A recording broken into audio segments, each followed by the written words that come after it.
I'm Father Robert Lauder. Welcome to another session of the Catholic Novel. Today we're doing Graham Greene's novel, Monsignor Quixote. Now, anybody who has watched any part of this series or the earlier series knows that I'm a big Graham Greene fan. I think he was the greatest novelist writing in English in the 20th century. He didn't write one great novel, he wrote several great novels. Now, Monsignor Quixote is unlike the most famous novels of Graham Greene. When I say the most famous, I mean the four that people usually mention when they say he wrote Catholic novels. Brighton Rock, Heart of the Matter, Power and the Glory, and End of the Affair. All four of those novels are pretty heavy. Now, there are some great insights in Monsignor Quixote, but there's also a great deal of humor. What Greene has done is sort of retold Cervantes' novel, Don Quixote, but in contemporary terms. And in Greene's novel, the main character is Monsignor Quixote. This was made into a terrific film with Alec Guinness playing Monsignor Quixote and Leo McKern playing his close friend Sancho. In the novel, there's a lot of humor, a great deal of humor. Early on, Father Quixote discovers a bishop is stalled in his Mercedes, this beautiful car. And Father Quixote just figures, what could possibly be wrong? I wonder if the bishop has not put gas in the tank. And sure enough, that was the problem. So Quixote puts gas in the tank, doesn't tell the bishop, and the bishop thinks he's performed a miracle. Then Quixote says, would you join me for my lunch? If you can take, if you have a steak with me. So he goes in, he tells the housekeeper, there's a bishop staying for lunch, so give him part of my steak. She says, we can't give the bishop that steak. Why not? He says. She says, because it's horse meat. You mean all the other steaks you gave me were horse meat? Yeah. So the bishop eats it, he thinks it's delicious. So when he goes back to Rome, he arranges for Father Quixote to become Monsignor Quixote. And Monsignor Quixote's own bishop is absolutely furious because he doesn't like Monsignor Quixote. He thinks he's maybe a little bit crazy, but he also thinks he's incompetent. Now,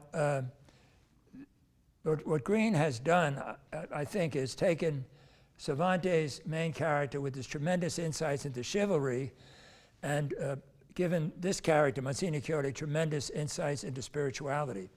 So he decides to go on a vacation. He goes on a vacation with his friend who was the former mayor of the town he lives in, Sancho. And of course, Sancho is a communist and an atheist. So there are many discussions about faith, religious faith. Is there a God? Isn't there a God?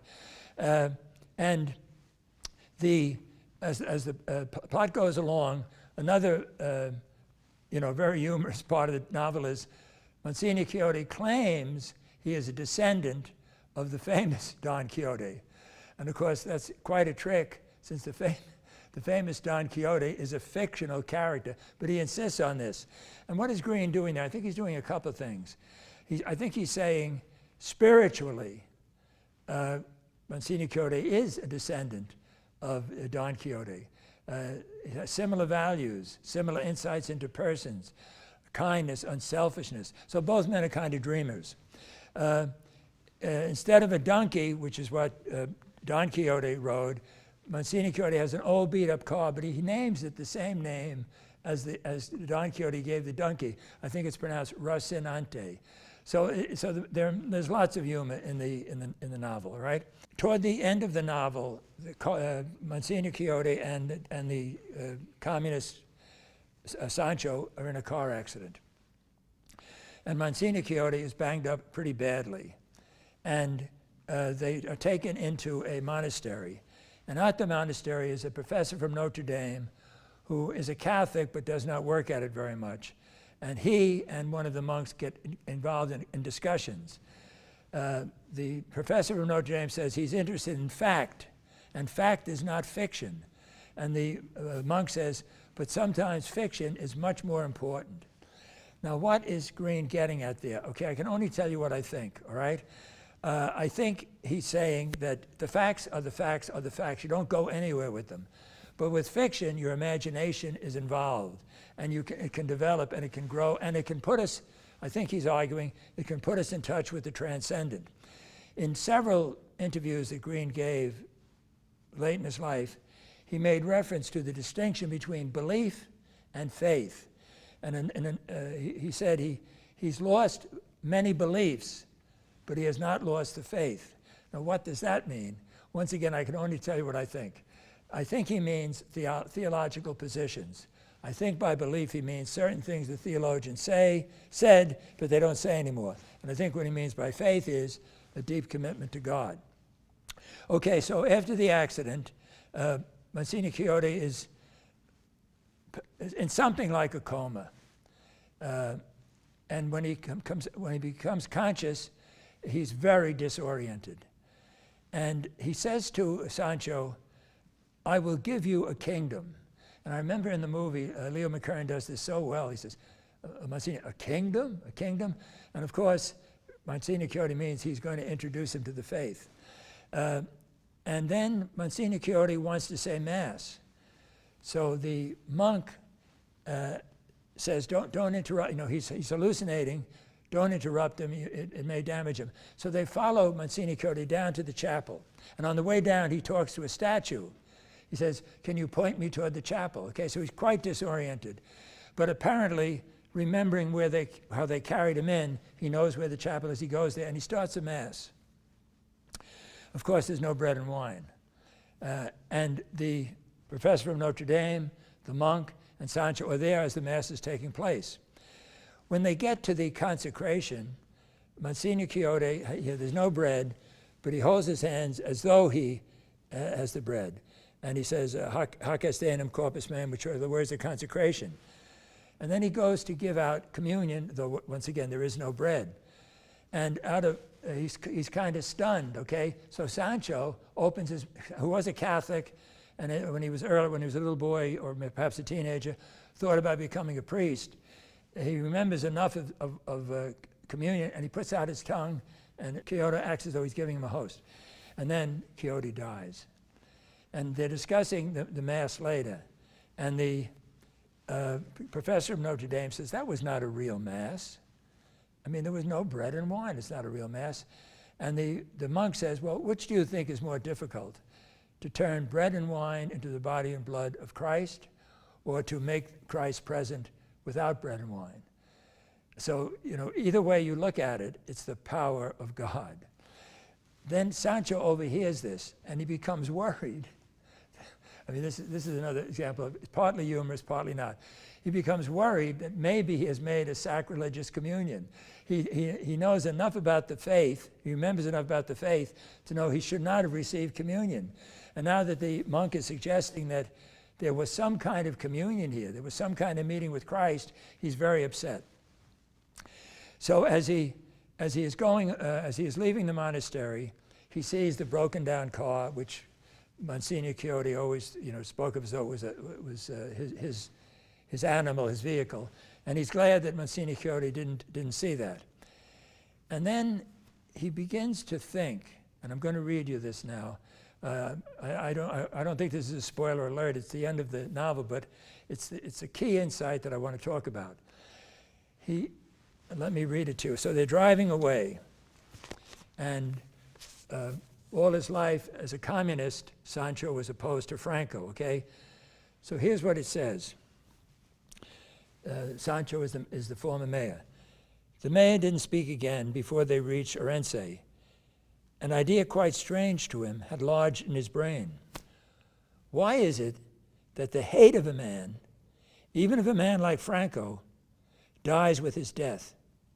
And yet love, the love which he had begun to feel for Father Quixote, seemed now to live and grow in spite of the final separation and the final silence.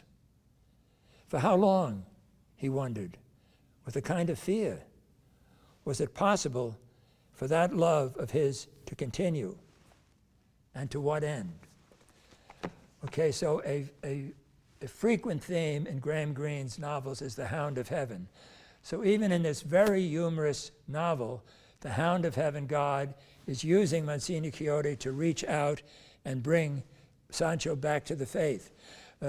Before they go down for the Mass, I mentioned before, Monsignor Quixote tells him he's going to give him a kingdom, and of course he means the kingdom of heaven, and he means he's going to give him faith.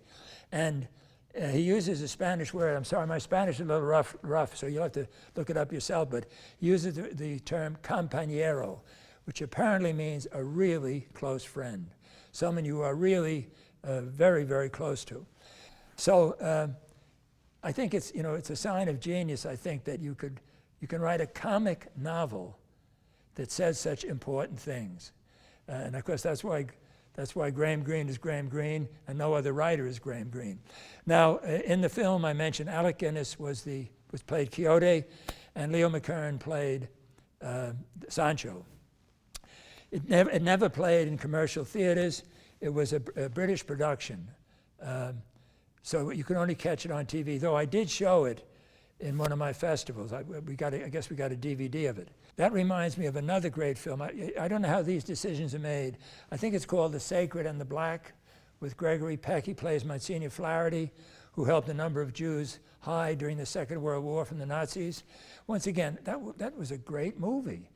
I wonder why it wasn't playing in theater. So I guess somebody makes a judgment. This is commercial, we can play it in a theater, and this isn't. But if you are interested in films at all, get a hold of these two. In terms of this particular series of 8 novels, this one is very different from the other 7. Okay, it's not like Silence, which is very, very heavy. It's not like The Ninth Hour, though there is humor in The Ninth Hour. Humor is sprinkled throughout this. So just the fact that the main character thinks he's a descendant of a fictional character, that alone is a laugh, okay? And treats his automobile as though it's an animal, that alone is a laugh. And then there's other things going on between the two of them, about the whole situation in Spain and so on. The villains, you know what else I thought of reading this book? The musical Man of La Mancha. And the words of the lyrics to that great song, To Dream the Impossible Dream, that would fit Monsignor Quixote perfectly. To dream the impossible dream, to fight the unbeatable foe, to strive with your last ounce of courage, to go where the brave dare not go. This is my quest, okay? And if you've seen the musical Man of La Mancha, it's a great, great moment. I mean, it actually moves you physically. It's so touching and so wonderful. And that's, the message of the novel is similar to Cervantes' novel. The dreamer is right. And fiction may say things more profoundly and more deeply than history, because the fiction writer has a chance to move around and touch what the historians has to wait to somehow appear among us. So all 8 of these novels that we're doing in this second session, I recommend all of them. But this one is just a little bit different. In that sense, it's a little bit lighter, though finally I embrace completely that those we have loved, after they die, can reach back to earth and affect us and influence us. I believe that's part of being redeemed and saved, that when holy people die, the church on earth gets stronger and stronger. And maybe that's the message of this novel.